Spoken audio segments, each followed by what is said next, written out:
చాలా బాధాకరం. ఒక బీసీ బిడ్డగా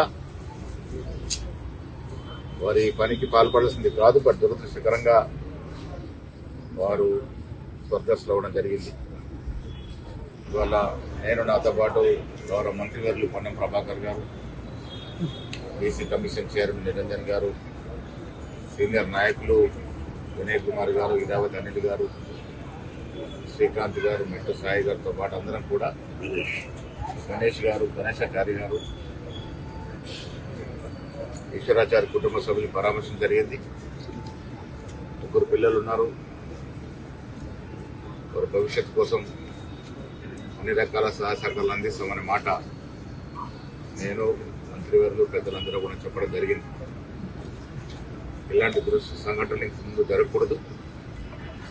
కాంగ్రెస్ పార్టీ బీసీలకి రావాల్సిన రిజర్వేషన్ కోసం కట్టుబడి ఉంది. ఆ విషయంలో తుది వరకు పోరాటం చేయాలని రాష్ట్ర ముఖ్యమంత్రి రేవంత్ రెడ్డి గారితో పాటు కాంగ్రెస్ నాయకులందరం కూడా రాహుల్ గాంధీ గారి ఆశయం మేరకు పనిచేస్తూ ఉన్నాం.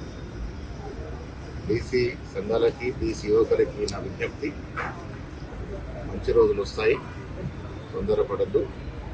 అందరం కూడా ఈశ్వరాచార్య కుటుంబానికి సహకారాలు అందిస్తామని మాట ఇస్తున్నారు. మనం చేస్తాం.